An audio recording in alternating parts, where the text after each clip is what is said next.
Di balik tembok pemisah, kisah pilu seorang anak Palestina yang tak pernah mengenal damai.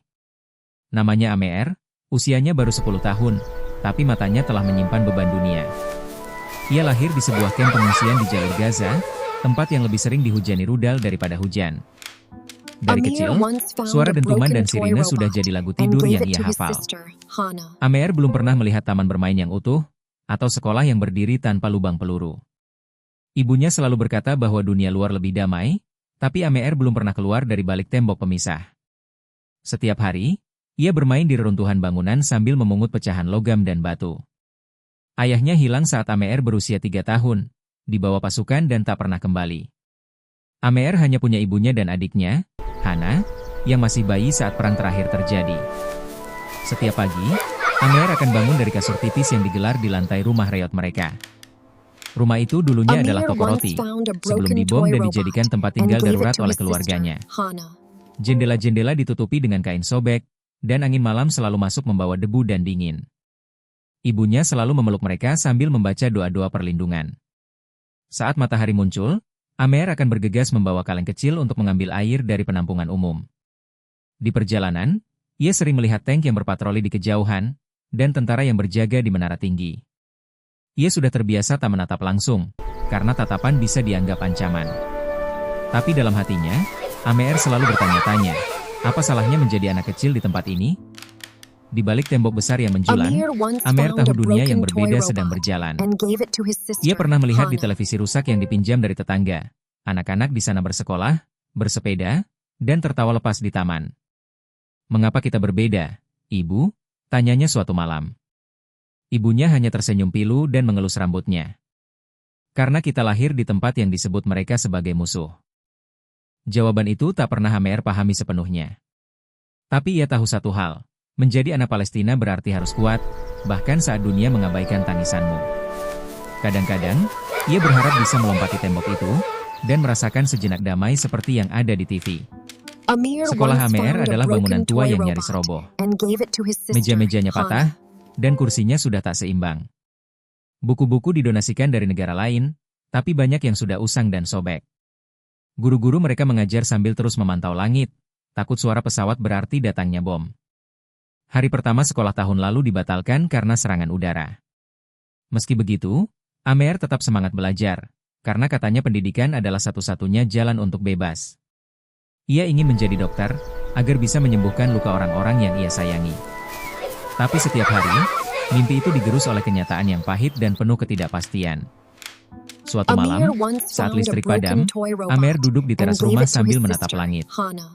Ia mencoba menghitung bintang, tapi ledakan dari kejauhan mengganggu konsentrasinya. Suara tangis Hana di dalam rumah membuatnya segera masuk. Di dalam, ibunya mencoba menenangkan Hana dengan nyanyian lirih, sambil sesekali menahan air mata. "Tidurlah, nak, agar esok kita masih punya harapan," katanya lirih.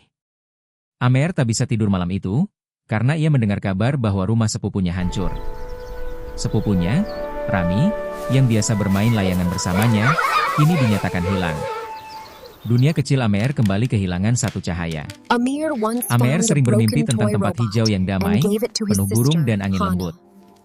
Dalam mimpinya, ia tak perlu lari saat mendengar suara keras. Tak ada pagar kawat berduri, tak ada tentara yang memeriksa tas sekolah. Ia bisa makan roti hangat tanpa takut kehabisan, dan minum air jernih langsung dari keran. Tapi saat bangun, yang ia lihat hanya reruntuhan dan asap hitam dari kejauhan. Mimpi itu selalu jadi pelarian Ameer, tempat ia bisa merasa seperti anak-anak lainnya. Tapi semakin besar, mimpi itu mulai pudar, digantikan oleh rasa takut yang nyata. Namun di hatinya, ia masih menyimpan sedikit keyakinan bahwa suatu hari, tempat itu akan menjadi kenyataan. Suatu sore, saat bermain bersama Hana di halaman kecil, terdengar suara tembakan dari kejauhan. Insting Ameer langsung menarik Hana masuk ke dalam rumah. Mereka berdua bersembunyi di bawah meja, sementara ibunya mengunci pintu dan mematikan lampu. Detik-detik itu terasa seperti jam, sunyi namun penuh ancaman. Saat suara mereda, ibunya hanya berkata, "Mereka sedang latihan." Ameer tahu, itu bukan latihan, itu peringatan.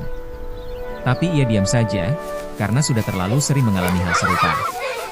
Di tempatnya tumbuh, ketakutan adalah bagian dari rutinitas. Pernah suatu hari, Amer menemukan potongan mainan robot di antara puing. Ia membersihkannya dan menyimpannya seolah itu harta karun. Mainan itu mengingatkannya bahwa ia juga anak-anak, bukan hanya saksi perang. Ia memberikannya pada Hana, yang tertawa kecil saat melihatnya. Momen seperti itu langka, tapi sangat berarti bagi mereka. Dalam dunia yang serba gelap, tawa Hana adalah pelita kecil yang memberi harapan. Kadang, Amer menulis cerita di kertas bekas tentang dunia tanpa perang. Cerita-cerita itu ia simpan di bawah kasur, berharap suatu hari bisa dibacakan dengan tenang. Tapi ia tahu, waktu itu mungkin masih jauh.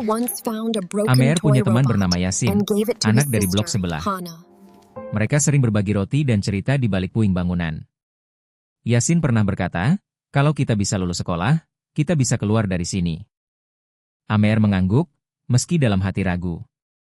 Mereka pernah mencoba melewati tembok pemisah, tapi gagal karena patroli. Yasin sempat ditangkap sebentar lalu dilepaskan, namun semenjak itu ia jarang bicara. Dunia mereka memang tak memberi banyak pilihan. Tapi selama masih punya sahabat, Amer merasa sedikit lebih kuat.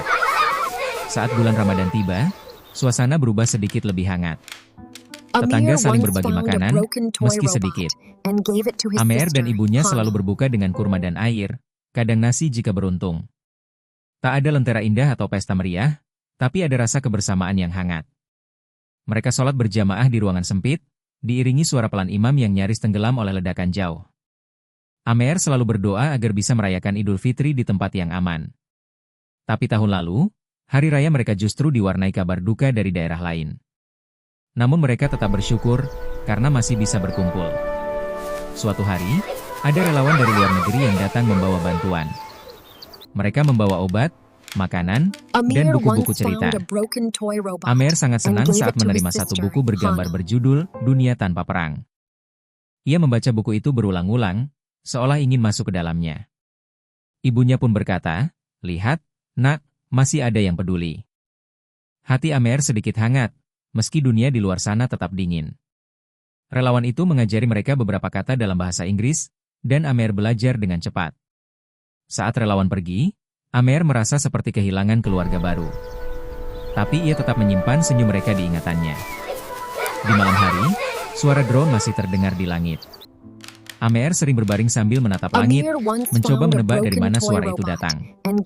Ia tak takut lagi, hanya lelah. Hana tidur memeluk mainan robot kecilnya, dan ibunya duduk diam menatap lilin yang menyala. Kadang Amer berpikir, berapa lama lagi hidup seperti ini akan terus berlangsung. Tapi ia tak bisa bertanya, ia hanya bisa bertahan.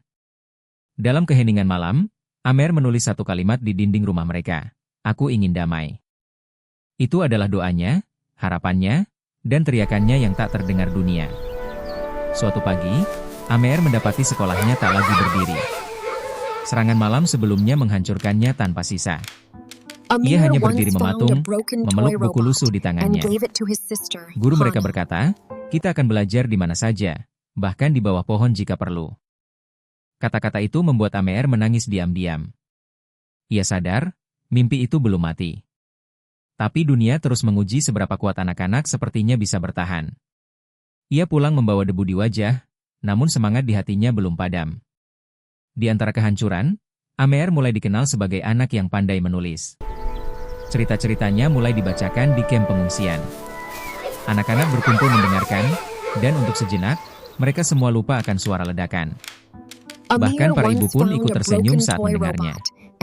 Amer merasa bangga, karena kini ia punya cara untuk menguatkan yang lain. Ia tak tahu apakah dunia mendengar, tapi di kamp mereka, suara kecilnya mulai berarti. Di balik tembok pemisah, tumbuh seorang penulis kecil yang lahir dari reruntuhan. Dan setiap cerita yang ia tulis, adalah doa untuk hari esok yang lebih cerah. Kisah Amer adalah kisah ribuan anak Palestina lainnya. Mereka tumbuh di antara reruntuhan, tapi tetap menyimpan mimpi. Dunia mungkin menutup mata, tapi anak-anak ini tetap menatap langit, berharap akan keajaiban. Amer kini menulis satu cerita baru berjudul, Suatu Hari, Damai Akan Datang. Cerita itu ia tempelkan di tembok rumahnya yang retak. Ia ingin dunia membacanya. Ingin dunia tahu bahwa anak-anak ini bukan hanya angka dalam berita. Mereka punya nama, punya harapan, dan punya hak untuk hidup. Dan selagi dunia belum berubah, Amer akan terus menulis, karena menulis adalah caranya melawan lupa.